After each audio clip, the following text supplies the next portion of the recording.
people, welcome back. If you're new, welcome. My name is Georgia. So we're gonna do a recap and a review of the Real Housewives of Potomac season 9 episode 3, titled Momma Knows Best. So if you remember, we left off where the ladies arrived. They had to do both Giselle's and Karen's event, and Ashley told them that they needed to be there by 8 o'clock or it's gonna be a problem. Well, the ladies got there and it was 8:03. Giselle was like, no, you guys have to go. This event ends at 9. I'm not playing with you guys. Go. And if you remember, when Karen had sent the text to the group about her event, Giselle responded and said that I don't want you guys running all over town. It's okay, go to Karen's event. But the ladies were all trying to be good friends and try to make it to both. So now they arrived at Giselle and Ashley's event, and Giselle was like, no, you gotta go. She called security and wanted them escorted out. Of course, they didn't have to be escorted out because they left. They were like, nah, I've never been so embarrassed in my life. I am not staying here. And they left. So they went to the Sprinter van, and we had Vivian come out and see them in the Sprinter van just to say hi and said, I'm sorry, you know what happened. Somebody in Giselle's party who was talking to Jill suggested that they go outside with the QR code for the ladies to still donate because they needed to raise $15,000 for the charity. Ashley they gave it to Ashley to take outside. She went out with the barcode and about, you guys gotta leave, but if you still want to donate, here's the QR code. They were like, what? Girl, get out of here. They kind of literally pushed her out of the van. I believe it was Kay who did that, if I'm not mistaken. Jassy, one of them. And the door kind of closed on Ashley's arm. But, there was some mix-up right there. Vivian got out of the van and walked away. Because Vivian don't want to be another part of this craziness. I think that's why she hasn't been on the show. I mean, we're in the year number 9 and we just barely see Vivian pop up. But she don't want to be no parts of this drama and stuff. So, they ended that there. Now we go around and we're visiting everybody. We see Wendy and her family at home chilling with her boys and her daughter, husband. The whole family, such a beautiful family. Then we see Karina and her fiance, and then we settle on Stacy at home, and Stacy has invited over Jassy, Ashley, and Karen. So Jassy first comes, and they're talking about what happened at the event, and talking about they've never been so embarrassed in their life, and they need an apology from somebody. Ashley comes, and she kind of apologized, but she still wanted an apology from Jassy because Jassy said apparently Jassy closed the door of the vehicle on her arm and it's still hurting. Jassy's like, no, I don't think so because I reenacted it and it was a soft close. Like, it's funny. She was like, well, apparently you didn't know that when it happened. So I want an apology. So they were arguing when Karen comes now. She gets greeted at the door by Stacy and Stacy's dog. The dog kissed Karen in her mouth. I'm like, oh God, no. Karen is like, what is this? I'm getting assaulted by your dog. You still hear the ladies in the background arguing, and Karen walks in and like, what the F is going on in here? Everybody quiets down. And they get to talking again about how they were embarrassed about being kicked out of the event.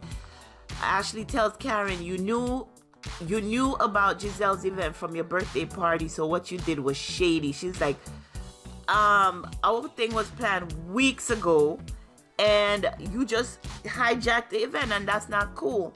So Jassy calls Ashley and Giselle event the gangsters and alcohol party started with GNA. Remember, it's supposed to be Giselle and Ashley.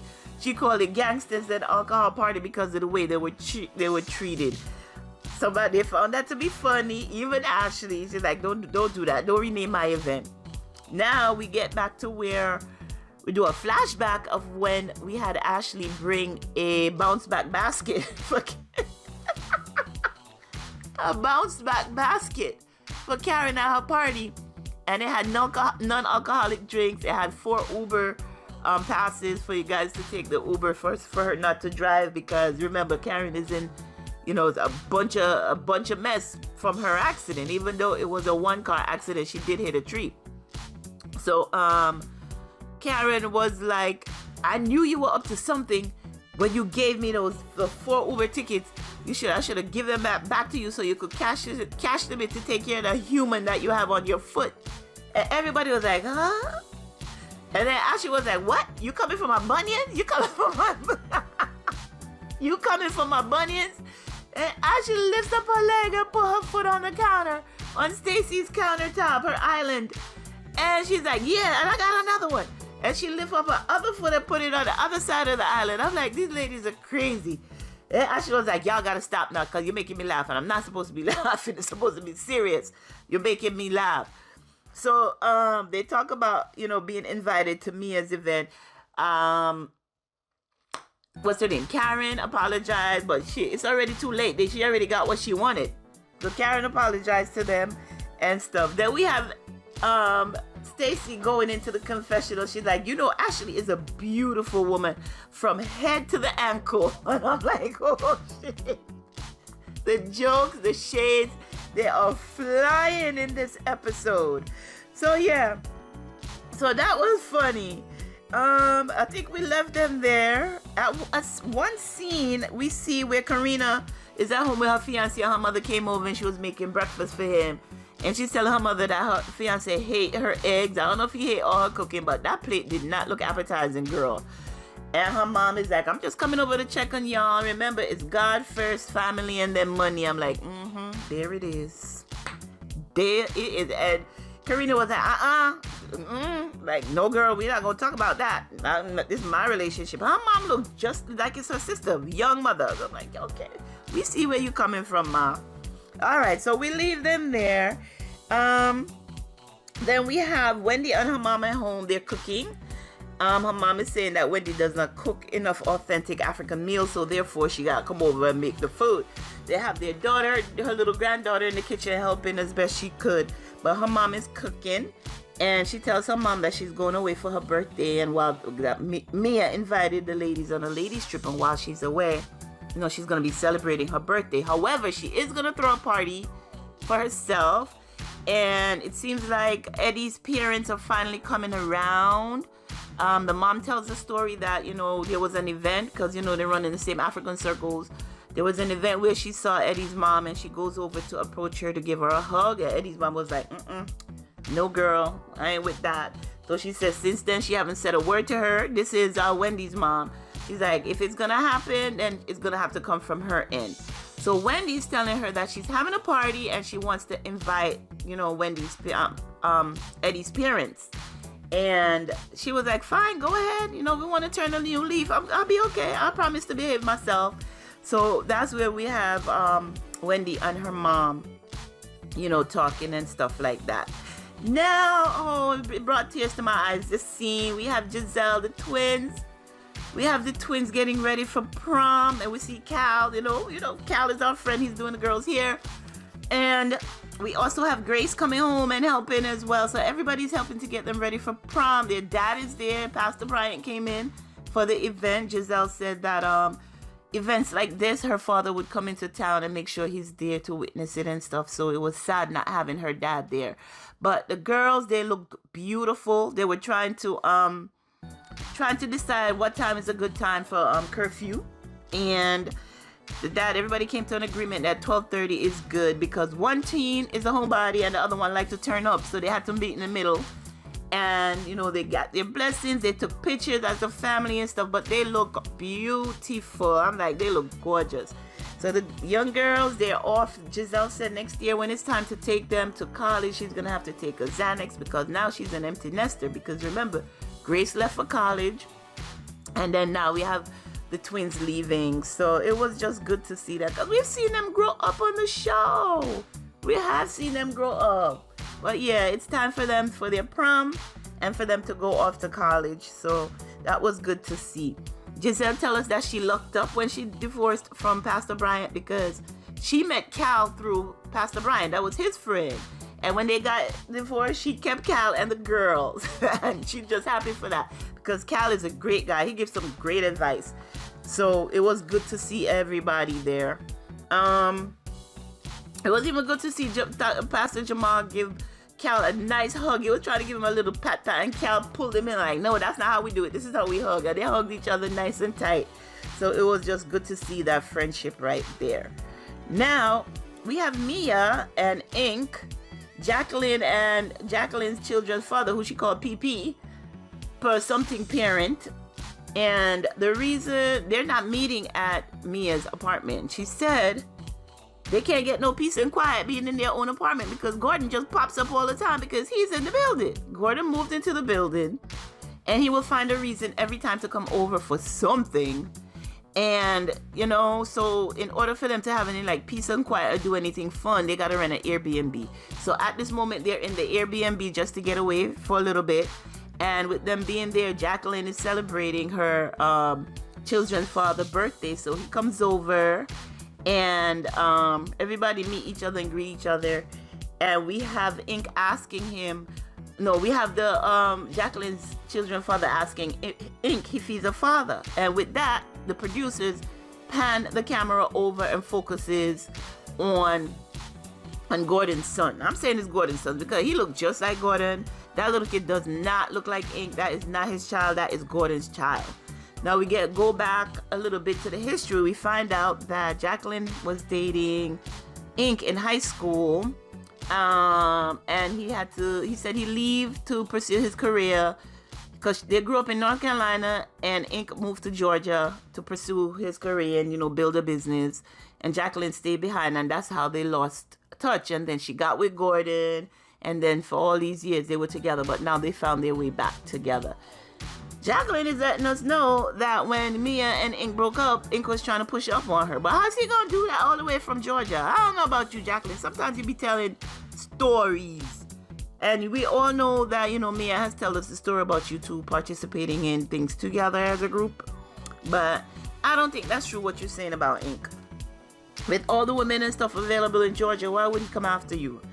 I don't know about that one, girl. So we're going to look at you sideways for that one. So they go in, they cut the cake for the baby daddy. That's what I'm going to call him because I can't remember his name. And they talk about Gordon and about how, he just pops up when he wants to and that's not cool. So that's where we are. We did that little scene with them. Now I'm running through this, guys. I'm running through this. Now we at the gym with Stacy. We get to meet the guy she's dating. She's with her trainer. And his name is TJ, and he comes over. I mean, they're so touchy-feely, more Stacy than him, if you were watching. And after the workout, they're talking, and we have the guy saying, listen, TJ saying, I'm not going to sleep with you. And Stacy's like, why you guys say it like that? Why don't you say it the way I want to hear it? Like, I want you so much, but we just can't go there. After listening to him speak, I don't blame him because she is still not divorced. She's still living in a house with her ex-husband. And he's saying, I need to have a definite final end with you. There's a beginning and an end with you and him before we move any further. And that's where we have it. So it's on him who's not going to cross the line. So even though he may not be sleeping with Stacy, I think he's dating other people and doing it there. So I think that's what he wants to make sure that they're definitely done before they move on any further. So they leave that there. Now we have Mia and Ink. They're at the new apartment, beautiful apartment. It's a corner unit and it faces the Washington Monument. So she has great views of Washington D.C. And she tells us that she has moved 4 times in 4 years. I'm like, and that's right. We have seen it. We have seen some of it on the show. Remember when she was in that house? I believe it was a house. She's lived in DC, Bethsaida, Potomac, and somewhere else. I forgot the last address. But right now she is in DC, and she's telling Ink about what's happening. He's asking about other people. How's Karen? How's that? And she said, "With Karen's like Karen's court case is criminal," and they're whispering. And then she was like, why are we whispering? And he's like, we don't want nobody else to hear what's going on. But it seemed, and then he asks her, are you going to be there for your friend? Are you going to be in court holding up a sign say free Karen? They were kind of joking about it. But it's pretty serious. Karen is facing jail time because it's a criminal case. So she's like, you know, I'm just going to do my best. That's why we're taking this trip away, to make sure that everybody have a little fun because everything is so serious. So now we have the ladies at lunch. Giselle has invited Wendy, Stacy. I'll keep forgetting this other young lady's name. I got to go back to my note. Jassy and Ashley. So they're all at lunch. Giselle actually apologized. She said her frustration is really with Karen, but she took it out on them, and for that, she is really, really sorry. So then while they're sitting there, they're chatting, and we have Giselle asking Stacy about, you know, her family and stuff. She's like, oh, you got 2 kids? She's like, no, I got 1. And she's like, I'm going through a divorce and stuff.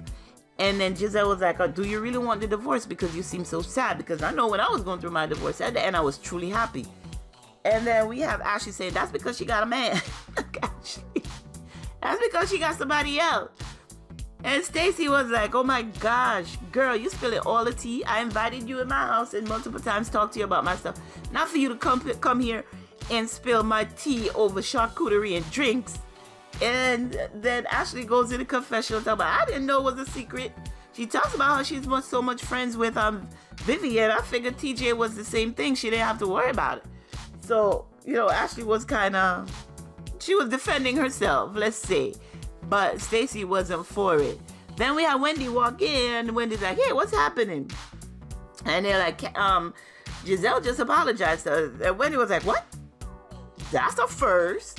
So apparently Giselle does not apologize for anything. So the ladies sat there, they still had a nice little luncheon, and we left it there. Now, last scene of the episode, we're getting ready.